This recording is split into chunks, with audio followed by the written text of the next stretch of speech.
Good afternoon and welcome to the Fortress Power and Renvu Solar Storage webinar. Your presenters today are Alex Lepore, West Coast Sales Manager for Fortress Power, and Daniel Pedraza, Sales and Design Engineer for Renvu. All participants will receive a copy of today's slides and a link to the recording tomorrow. Please type any questions you have in the questions box and we will answer all your questions at the end of the presentation. So let's begin with Alex. Take it away.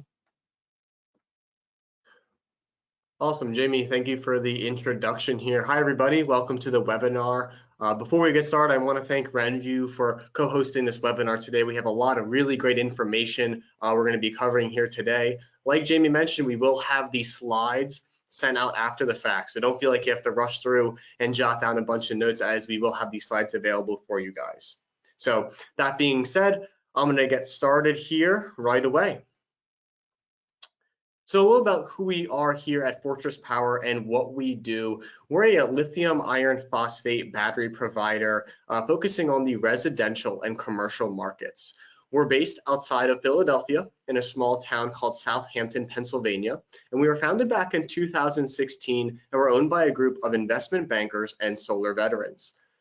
As you can see here on the right-hand side, this is our warehouse. It's a 30,000 square foot facility. This is where we do a lot of the R&D, sales, and logistics here at Fortress Power.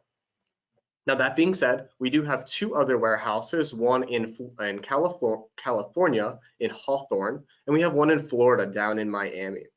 Certainly, batteries are a very hot topic nowadays, and we're going to be covering later in the presentation some of the applications that batteries can be used, the growth of energy storage here in the 2020s, and lastly, sizing energy storage for your particular projects. So we've had experience and done installations not only in the continental US, but also in Canada, the Central Caribbean, South America, Europe, and Africa. We are the exclusive lithium battery supplier for SEPTA, which is a local railway company outside of Philadelphia here, and Hydro-Quebec, which is a Canadian utility company using a few of our batteries in an interesting hydro battery application. So moving on, there are a lot of different ways that you can use your battery. There's not one application or one battery that can fit all the different moving parts out there. So my purpose of this slide is to inform you all how you can use your battery to maximum effect. The first thing you can do is back up your facility. So per NEC code, in normal situations, if the grid goes down and there is no storage, this means that the solar will actually stop producing. So what you can do is you can have a battery to add on with your solar panels, and doing this will keep the solar panels running in the event of an outage. You can use this for self-supply. So if you're in an area where the grid is prohibiting net metering or the feedback of excess electricity, this is where it'd be advantageous to have a battery because you can store the excess solar power for later use. So you can really maximize your PV production and not miss out on extra power generated depending on how your solar is aligned, et cetera, et cetera. You can also save money on your electric bill.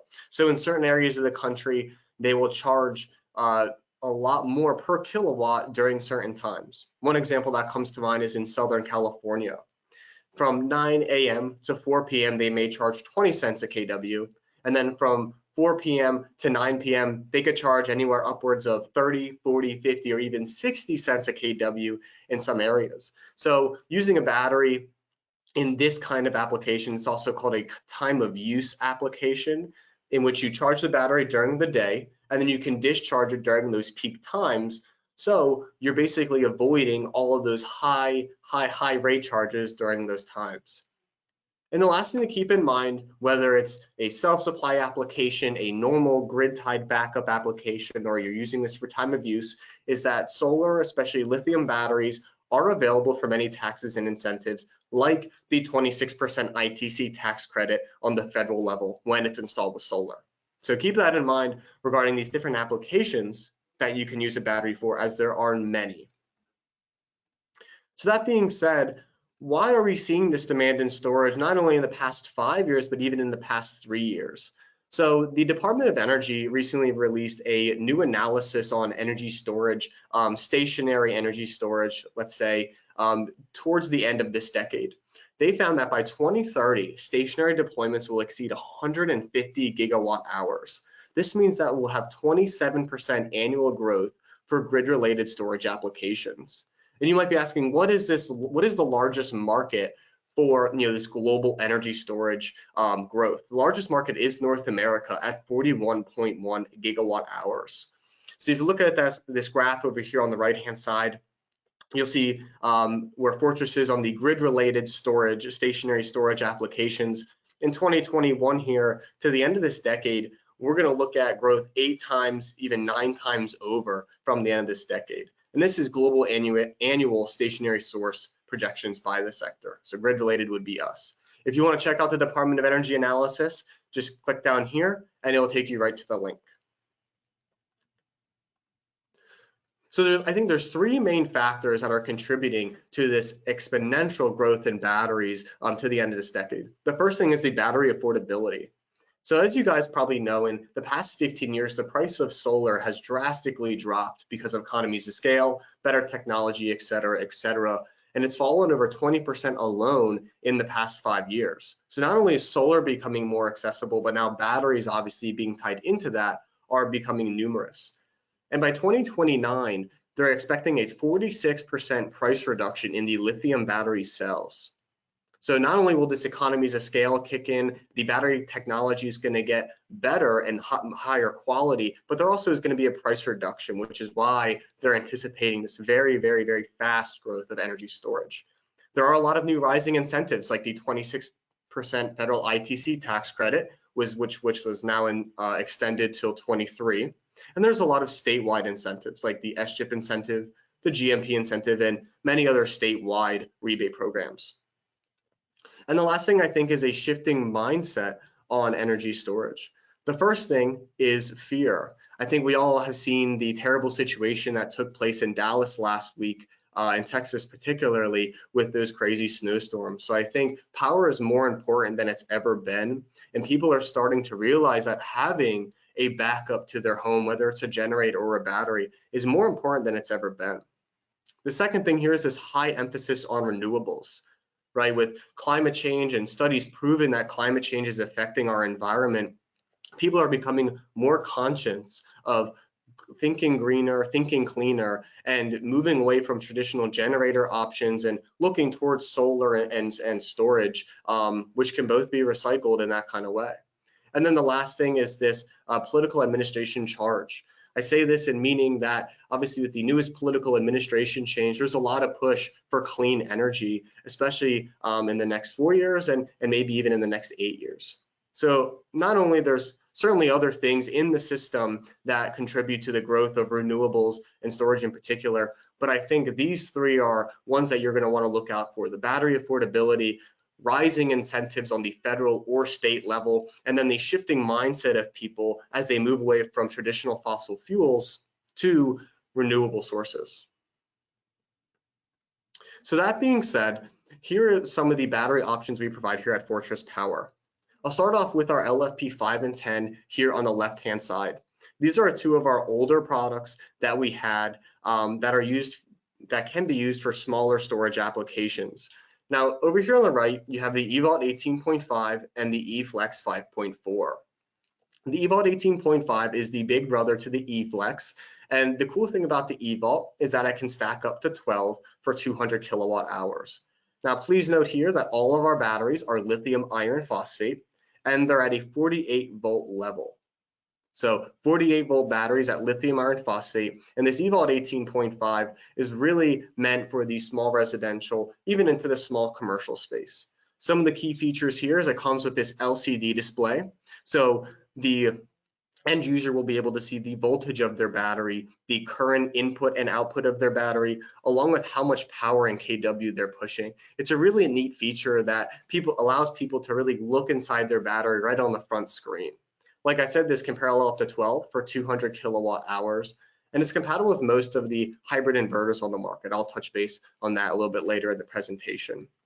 Now over here on the right, we have the littler sibling to the eVault, the eFlex 5.4. So the eFlex is our newest product, and it's a more modular approach than the eVault. Obviously, has a smaller form factor, 5.4 kilowatt hours. It's stackable up to 15 to go up to 80 kilowatt hours.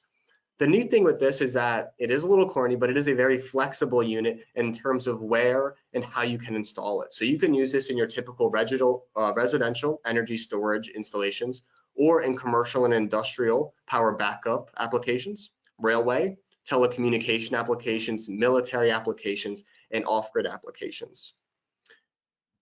It can also be wall mounted, floor standing, or put into a shelf mounted solution. So depending on the project that you're working on and the scope of that project, you can certainly consider the E-Flex, whether it's a railway application that needs to be in a standard server rack, or if it's just a residential energy storage backup where they might just put it on the wall or just stick it on the floor. Some other cool features about the E-Flex is this data logging capability. So this does have closed loop communication with some of the hybrid inverters that we're compatible with. And it also has a Wi-Fi monitoring app that we'll be releasing here probably mid Q2 or so. That being said, a lot of the hybrid inverters on the market these days do have monitoring functions. So if you have questions about monitoring your battery, most of the hybrid inverters have a monitoring function where you can see what's going on live in your battery system. So here are some brief technical specifications on our product line that we have. We have the eVault, eFlex, the LFP10 and 5, and then the LFP5 24 volt. Just want you guys to note that the 24 volt solution is a more custom solution. So if you guys do have questions on this one, feel welcome to shoot us over an email about that. I'll have my contact information at the end of the presentation. I'm not going to go through each one of these, but a few key things to mention here is all of our batteries are 48 volts. You'll see the parallel stacking of the eVault is 12, the eFlex is 15. You can stack only 2 of the 10s together and 3 of the LFP5s. So that's why I said anywhere from your smaller residential to small commercial is really our bread and butter. Another key thing to note here is that we have a 10-year warranty on all our products in the United States and up to 6,000 cycles. So this assumes that if you're cycling your battery 1 time a day, that you're going to get anywhere from 12 to 15 years of life.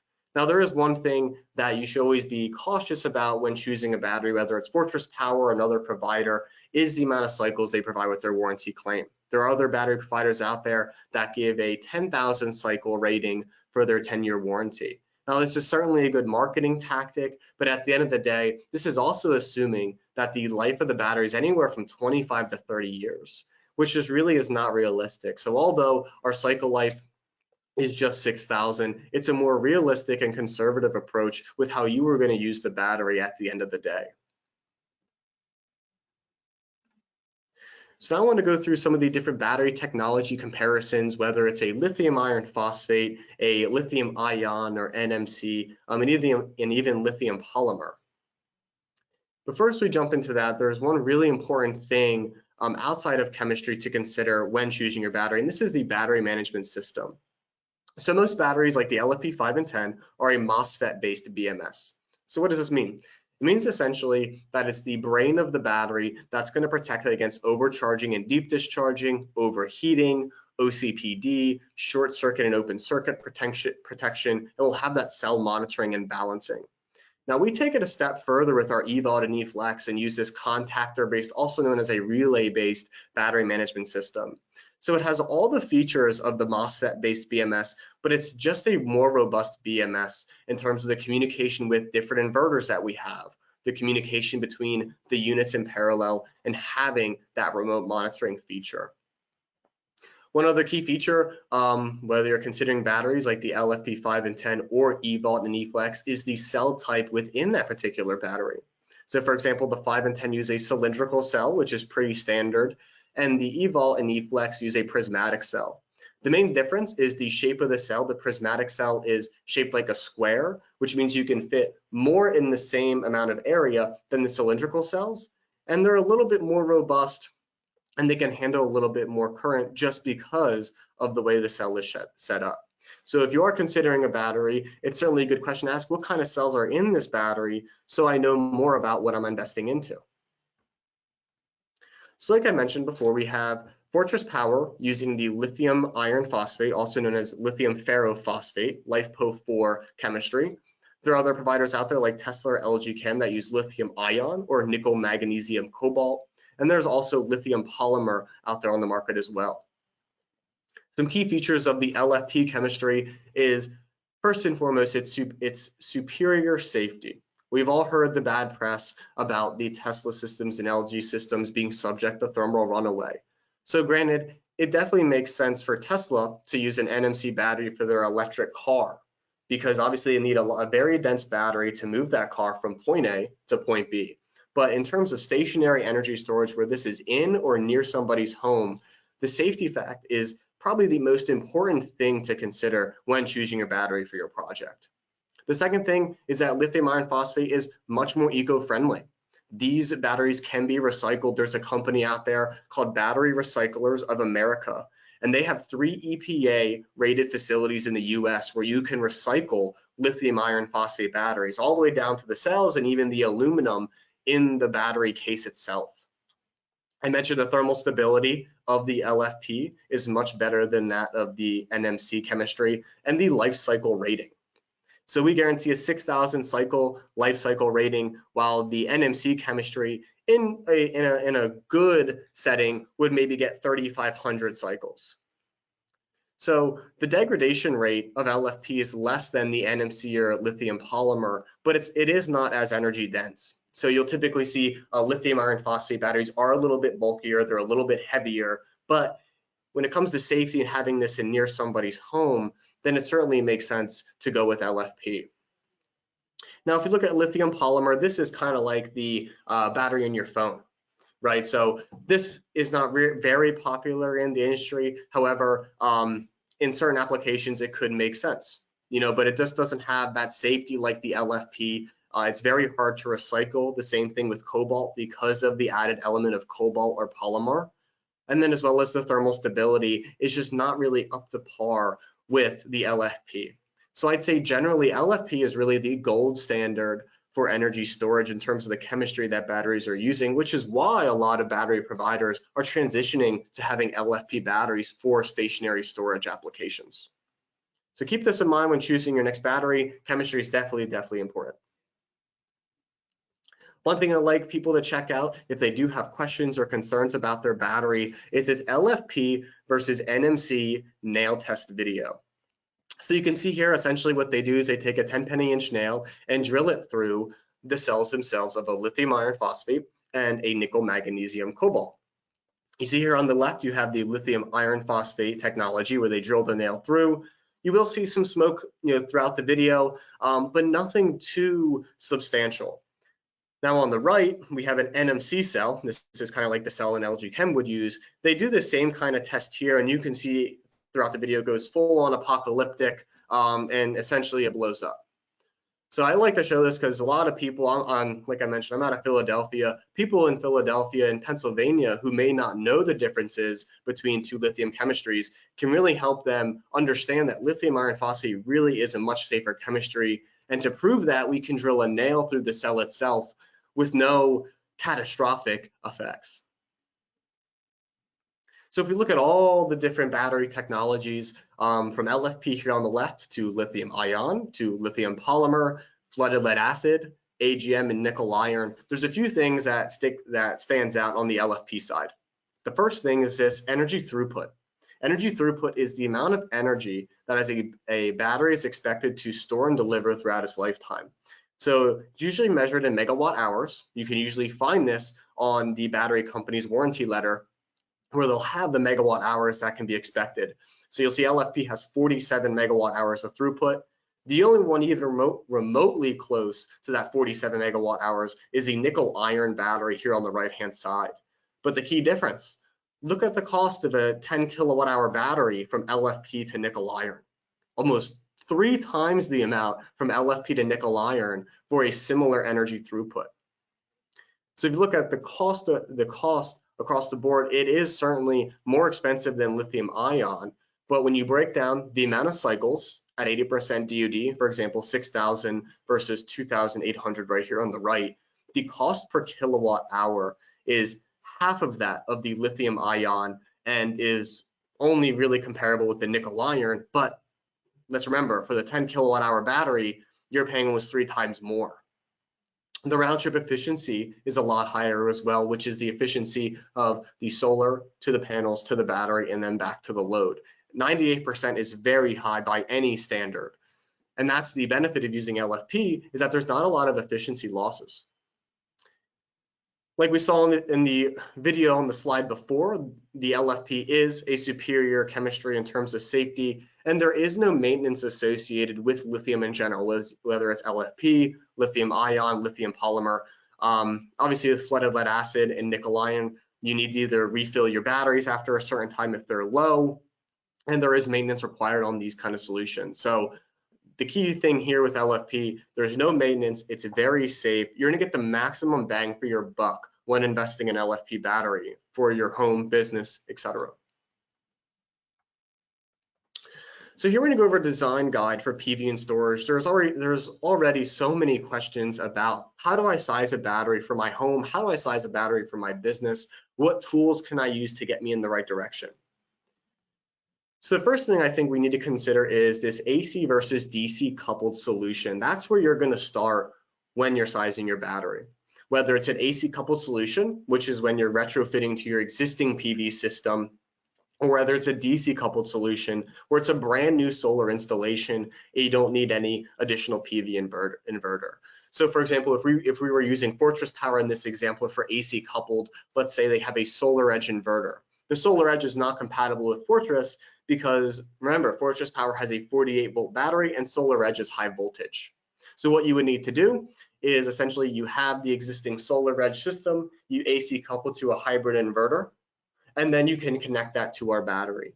This is definitely the more popular application, especially in the US, because a lot of the Solar Edge Enphase systems have very, very good monitoring platforms, things like that. But a lot of people want to stick with the phosphate chemistry, which those companies may not have available. And then we look at DC coupled solutions.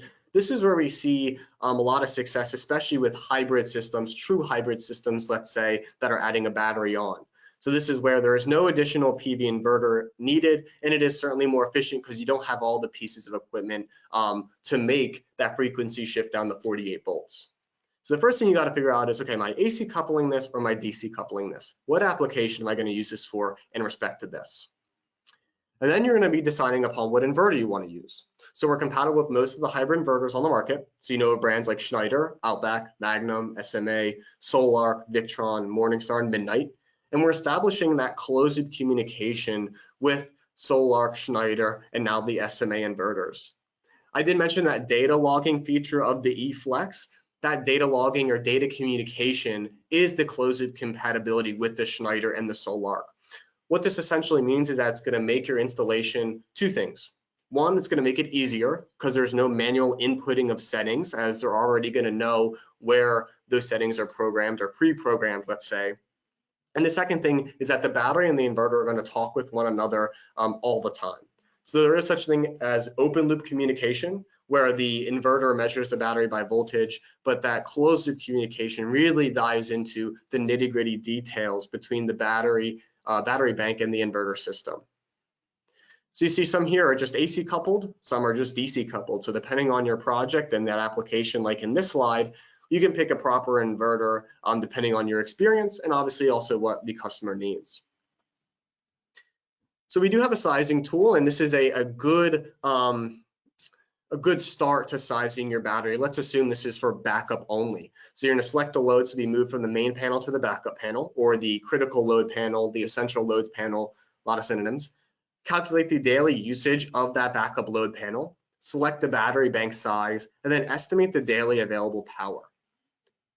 So why sizing is so important? Because let's assume it's in a backup situation, right? And you undersize the battery, whether it's accidentally or maybe they didn't want a big battery to start with. What you'll see is that if the battery is undersized, then obviously if the grid goes out and the homeowner starts flipping on all their loads, the battery is going to shut off, and you're going to end up over-promising and under-delivering. Now, on the flip side of that, if you're oversizing a battery or oversizing an inverter to the solar array, there could be problems if there's an inrush of current, as the BMS will then shut off the battery to protect the battery cells. So sizing is a critical important to size to installing a battery. One thing I like to use as rule of thumb, especially us battery manufacturers, is you size the battery for double the size of the array and inverter. So for example, if you have a 9 kW array, you are going to want around an 18 kilowatt hour battery. Now, granted, you could always add more storage at a later date. Most manufacturers recommend within 1 year of that installation. So you could always start off with the minimum size. Let's say it's 118 0.5 eVault, then you could always add more eVaults on at a later date. Now with our systems, you cannot mix and match, so keep that in mind. You have to use like models with like models. You couldn't put on 4 eFlexes and then an eVault or flipped. Keep that in mind that like models should be used with like models. And then here are some different sizing resources to get you on your way. So first thing is the Fortress Power Resources webpage. We also have the Fortress Power YouTube channel, a lot of sizing and installation guidance on the YouTube channel. Energy Sage has a very good sizing tool on their platform, and along with Energy Toolbase. These links are clickable, so when you do get the presentation sent tomorrow, feel welcome to click through there. There's a lot of good resources on all 4 of these websites to get you in the right direction. So that being said, I'm going to pass it over to my counterpart, Daniel, over at Renvu, as he has some very interesting things on their side of things. Daniel, I'm passing it to you. Thanks. Let me make sure I have my screen set up here properly. Hi, everyone. My name is Daniel. I am a sales engineer at Renvu. Is my correct screen shown? Sorry, I just want to make sure. Perfect. All right.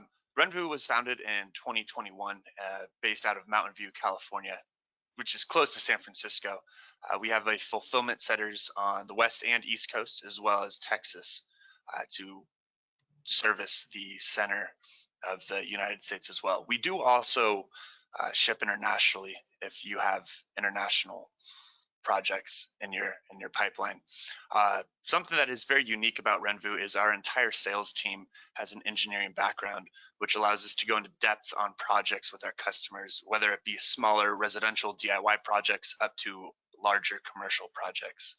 At Renvu, we just don't sell the product. We help our customers and assist them with any technical expertise, and are able to support you during your installation, commissioning, and even post-commission issues that may arise. We do offer additional services, including the Megawatt Club membership, which includes free shipping for all of your orders for an entire year.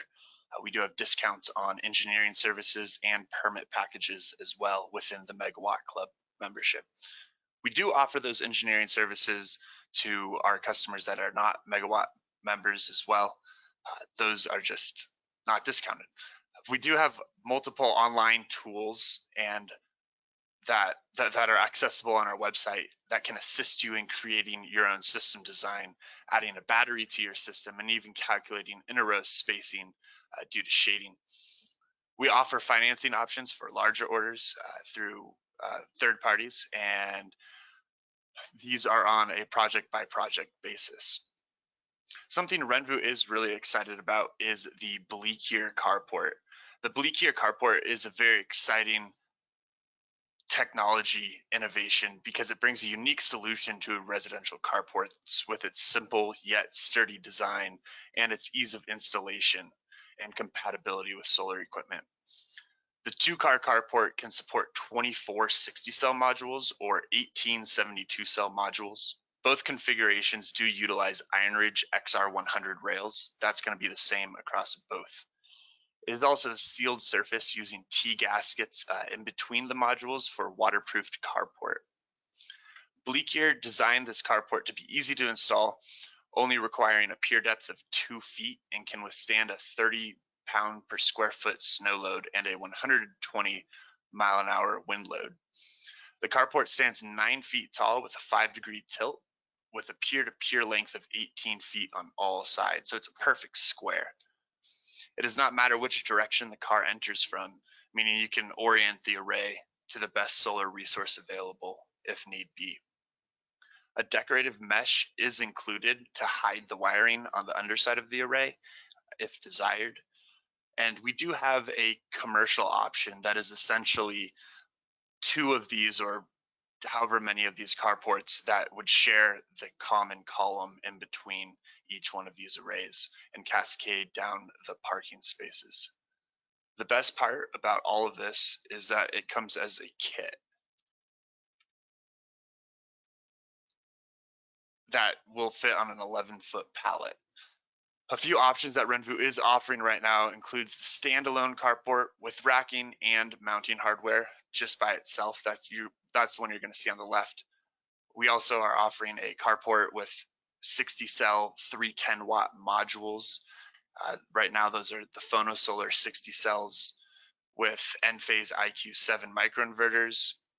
And then we also have a carport with the same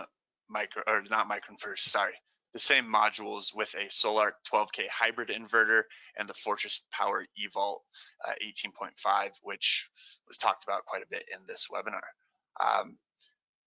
Please contact our sales team if you do want to look into Bleak here on the commercial side and have a package built up for you there as well.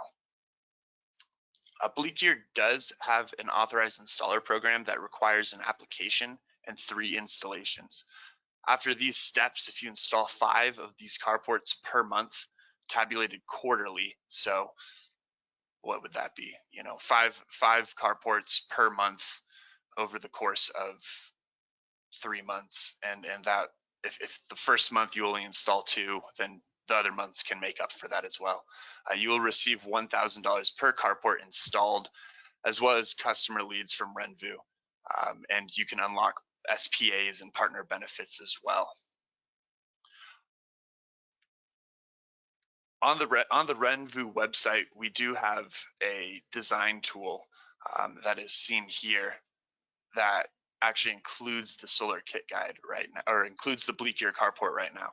It's really handy, and you can change your system type to grid tied, battery backup, or off grid, go through and select many different selections, change your panel, change your manufacturer. And then from here, we actually walk you through the steps needed to properly size a PV system. We can look at your average monthly electric bills, or you can input those on your own. You can also select your roof mounting system if you want a carport as well. This is something that is really unique with this tool. You can change your inverter manufacturer, and then we actually list the compatible batteries underneath those energy storage systems or hybrid inverters if needed. You can also go in and change your loads, and we can look at each individual load that you want to apply and cover with your solar, whether that be, you know, your kitchen loads or heavy AC loads or heating loads as well. From there, you're going to follow down a few more pages, and you can even add in car chargers for that carport, and a full permitting package as well to get through your AHJ and your utility company. At the end of this, you know, we'll give you a list of everything that you need, and then at the top there's a big orange button that will send the quote over to one of our sales engineers, and we'll contact you and get your project on the way. If you guys have any other questions, please feel free to ask during our Q&A session. I'm going to give it back over to Alex.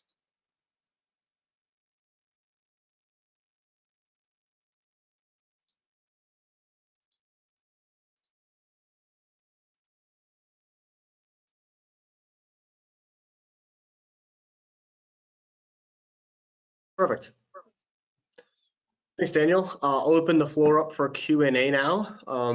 The question, it's on the question tab down there. Just feel welcome to throw in your questions, and we will be glad to help. Okay. Thank you, everybody. The first question is from Francisco. Does the eFlex come complete with inverter and monitoring functionality? It's a good question. The eFlex will just be the battery. So you will need to get one of those hybrid inverters I had mentioned before. But when we release the monitoring on it, the consumer monitoring, that will come with the unit, you know, mid Q2, late Q2 or so. Okay. David wants to know if we have a warranty for Canada. I'm assuming this is for Fortress Power. Yep, we do have a warranty for Canada. I believe it's 10 years. However, I would want to confirm with you, I don't cover that territory, but I do believe it's 10 years if you properly have sized the system and have read our warranty letter. Okay. Brett is asking, can we get a contractor-based BMS on LFP5 and LFP10? That's a good question. I think theoretically we could. I don't know if that's something Fortress is looking to do as of now, because we do have the eFlex unit with the eVault. So the simple answer is theoretically yes, but I don't know if that's something Fortress will be doing down the road. Okay. Round trip efficiency is more related with battery type or inverter will contribute more impact. Mm-hmm. Yeah, absolutely. I think I agree with that because it does depend on the inverter. So 98% does take into account the battery. So the person who sent in that question in is correct. It does depend on what inverter and the efficiency of that inverter as well. But for just the battery, 98%, assuming all things being consistent, I would say that's correct. Okay. All right. Chris is asking, what is the benefit of closed loop communication and what's the alternative? Yeah, the alternative would be open loop communication. Sorry. The benefit of the closed loop communication is that if you're an installer and you want easier installs, you don't want to spend a lot of time manually inputting parameters on one end, as well as having the battery be able to communicate, the battery bank communicate with the inverter. That's ultimately the benefit of it, to have a very seamless system that communicates on a very deep level. Now, granted, open loop communication certainly works very, very well, but if you want that, that's like the you have the basic option maybe, and then that would be considered the luxury option. Now, not verbatim, but that would be the differences between them. Okay. Have a Renvu question here from Brett. How many modules can the Blicker carports handle? So the Bleakier carport can handle 24 60-cell modules and 18 72-cell modules. Now, if you're going to cascade those carports in the commercial setup, then we can, build upon there. But the 2-car carport is set up to handle, again, 24 60-cell and 18 72-cell modules. Okay. James is asking, how many days autonomy can you expect by doubling the array size for battery sizing? It's a good question. Typically, batteries are sized on a 2-hour charge and discharge rate. Now, that being said, depending on the array size and your potential battery, it could be anywhere from up to 3 to 5 days. And I've seen projects where it even goes longer than 5 days because they'll have size the solar with the battery, and then depending on their location, they'll just have the solar continually charge the battery throughout the day. If we're assuming that the grid has been down for a few days or a week or something along those lines. So usually standard is usually for 2 hours, but that being said, depending on your solar array size, the battery and the application, that can certainly change and definitely be increased. Okay. Daniel, Brian is asking, are you planning on engineering higher wind ratings for Bleakier? Yeah, so we can change the engineering of Bleakier to accommodate higher wind loadings. And if they're, especially in Florida, I know they have a lot of issues with high winds. We can accommodate higher wind loads.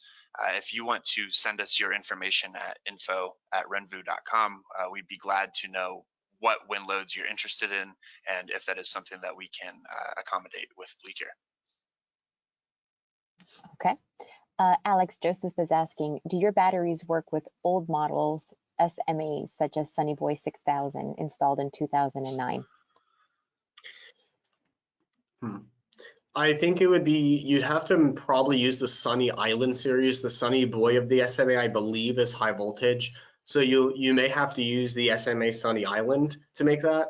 Off the top of my head, I would think that if you had the Sunny Boy, you put on the Sunny Island, then you could certainly connect our battery. The one thing you may want to do just for your own sake is see how much life is left on your current SMA Sunny Boy. A lot of these inverters, they have maybe a 10-year warranty or maybe plus. So maybe if you're considering adding batteries, In the meantime, you can consider looking at a new inverter if it is coming on, a little bit over 10 years old. Okay. Wendell is asking that a few inverters were mentioned during the webinar with Fortress products. What if the system had the Enphase micros? Would this work with the eVault AC coupled? That's exactly right. So if you had an if you had Enphase up on there, or AP Systems is another very good microinverter brand, you would just AC couple like the Solar Converter or the Schneider or SMA or Outback to that Enphase system, and then you could connect one of our battery options, eVault, eFlex, etc. Okay. Another question, does the battery come with temp sensors? It does. So that would be a function of the BMS. The battery management system has a temperature sensor. Now, we do recommend temperature ranges between 32 degrees Fahrenheit and 113 degrees Fahrenheit. If you're in an area where it gets really cold, cold has worse impact on batteries than the latter, like extremely hot. So if you're in an area where it gets very cold, I'm talking the Northeast, the Northwest, Canada, then you may want to consider adding a space heater into the system and trickle charge a space heater to keep the ambient temperature warm. Or I've seen another thing is like heat strips, these heat strip applications to keep the ambient temperature warm for the battery to stay in that range. Now, since the eVault, for example, is indoor rated, 9 out of 10 times you won't need to do that. But if you are in a place where it's maybe in a shed, outdoor, in an enclosure, just keep that in mind for that temperature range. And the same thing with elevation. We recommend that anything above 10,000 feet above sea level, that you kind of scale back on the charging and discharging. The reason I say that is because of the lack of air. It can be hard to cool in some instances. So I always recommend if you're above 10,000 feet sea level to scale back your charging and discharging because of that. Okay. Daniel, I'm going to combine these two questions here. So if somebody's asking if the carport is the carport available for higher winds, hurricane zones, and Dean is asking if he can get a carport for 130, 140 mile an hour wind loads. Yeah, so the carport is, I mean, hurricane winds are, we're looking at 200 miles or 180 mile an hour winds on those larger hurricanes. And that is something that we are working on at the moment. I know the engineering, the original engineering package has the carport rated at 120 miles an hour. I know there is developments of the carport being rated at 170 miles an hour. I do not believe we have the complete engineering on that yet, but that is something that will become available in the near future. We do have the ability to modify and create custom orders for the bleak year carport as well. So if wind loading is something that is very desired, that is something that is available. Okay, great. Alex, Kathy's asking, are there any special issues or considerations to be aware of when using a span panel instead of a critical loads panel? Kathy, I would recommend, I actually don't know. I would recommend, if you can see our screen here, the sales@fortresspower.com, shoot in your question there and I can get it off to one of my applications engineers, because I do not know and I wouldn't want to give you wrong information. Okay. Emilio is asking, how do I parallel two eVolts, 18 kilowatt hour batteries? Do I do it with an RJ45 data cables? That's exactly right. So if you had two of them, you would just make your positive to positive and negative to negative connections. And then there is an RS and RJ485 communication port on the top. So you would just basically run them in parallel as to be recognized as a bank and then connect it to the inverter. If you're connecting, let's say, 6 of the eVolts, then I would recommend you getting a bus bar from somewhere like Reliance. They have a 1,000 amp bus bar that you can take a look at for landing your connections for projects, with many eVolts.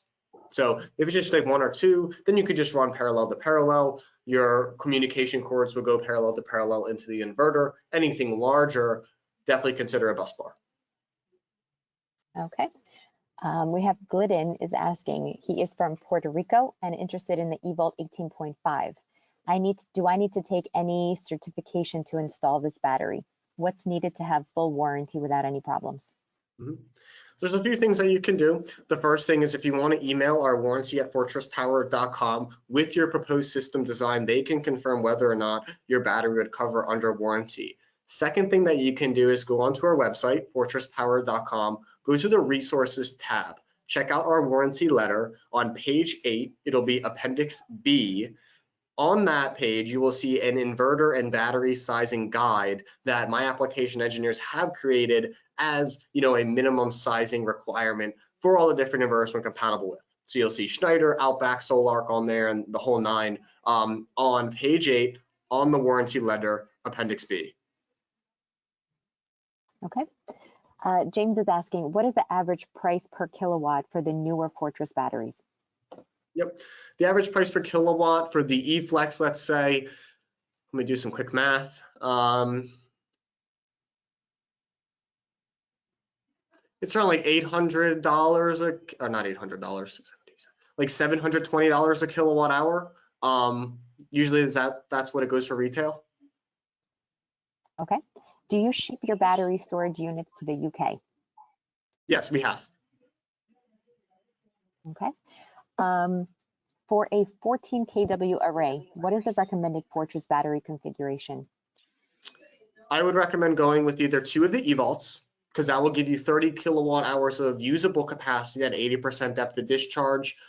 Or if you don't want to look at the eVolts and you want to take a look at the eFlexes, that comes to around, you could probably do 6 of the eFlexes. Depending on the project, I could recommend either or, but 2 of the eVolts or 6 of the eFlexes. Okay.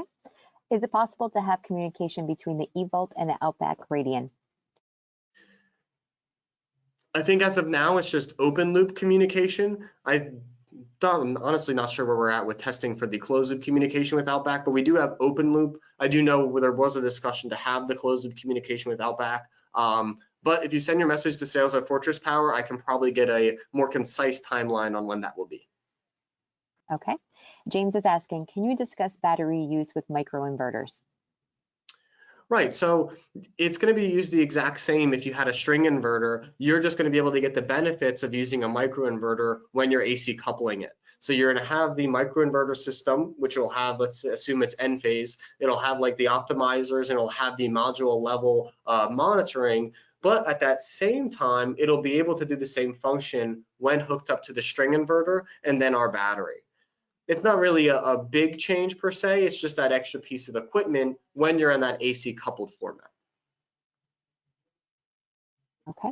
Hank is asking, what do I need to do with the higher temperatures like in the desert? Yeah, in the desert, that's a really, so if you see constant temperatures above 113 degrees Fahrenheit, I would recommend a system of ventilation or the funniest one I saw was they had a very large fan that blew in front of the battery. Now, you don't have to do anything like that, but I have recommend there's different ventilation strategies that you can take, or you make sure that if you are expecting very high temperatures to maybe just keep it inside instead of like in a garage. I know some places, like Arizona, where the temperature in a garage could get up to 110 degrees Fahrenheit easily. Maybe in that situation, depending on your footprint of your home, where you can fit this battery, you put it inside, add a ventilation structure essentially, or something along those lines.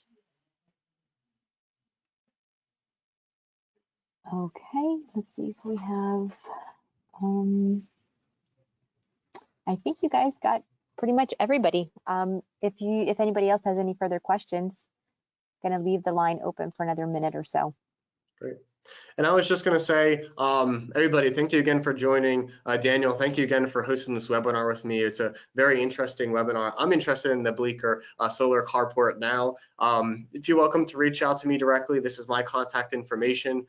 here's our sales email. Like Kathy, you can send over that information to sales@fortresspower.com. Any technical support questions when you get your battery, and any warranty questions or warranty registrations can go here. And then the same thing with Renvu. They can be reached here at their info email. And they also have a lot of other sizing tools, sizing guides that even I've used occasionally when I get myself in a pickle.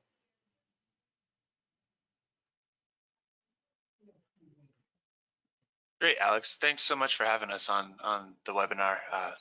We like your product a lot, and we look forward to working with you. Thank you.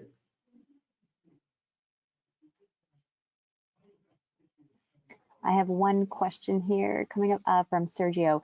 I have my eFlex 5.4 connected to a Schneider gateway. Can I remove from there and connect it to the Zambus?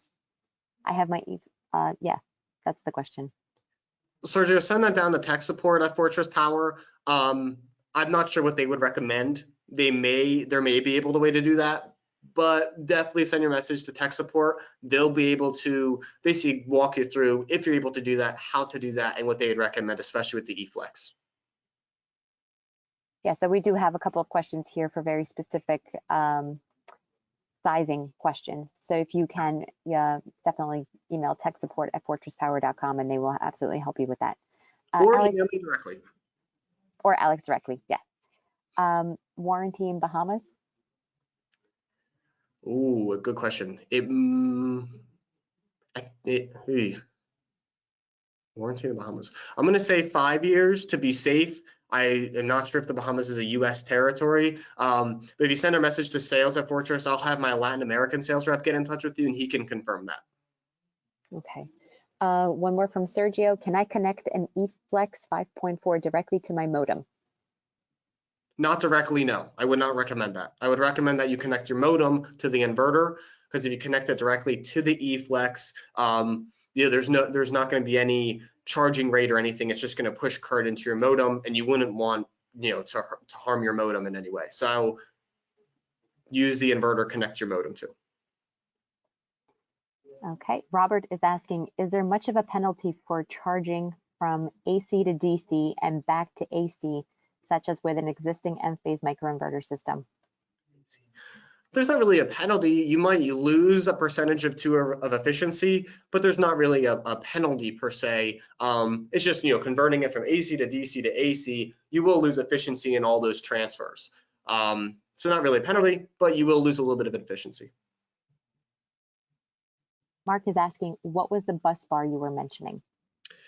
The bus bar is essentially a long metal pole that you can land your connections on for batteries. Look up like Reliance, RELIANCE, Reliance bus bar. It's like it's a rated 1,000 amp piece of metal essentially that you can land your connections on, so you're not paralleling a bunch of batteries together. Mark said, got it. Thank you. Welcome. All right, I believe that concludes our questions for today. Everybody is going to be receiving a copy of this webinar in a link to your YouTube channel. So it's going to be recorded and you will get a copy of all the slides. So if you missed anything or if there's anything that you want to repeat, you'll be able to do that tomorrow. All right, and thank you very much for everybody who joined us, and thanks for Alex and Daniel, and we'll see you next time. Thanks everybody. Thanks Daniel. Thank you.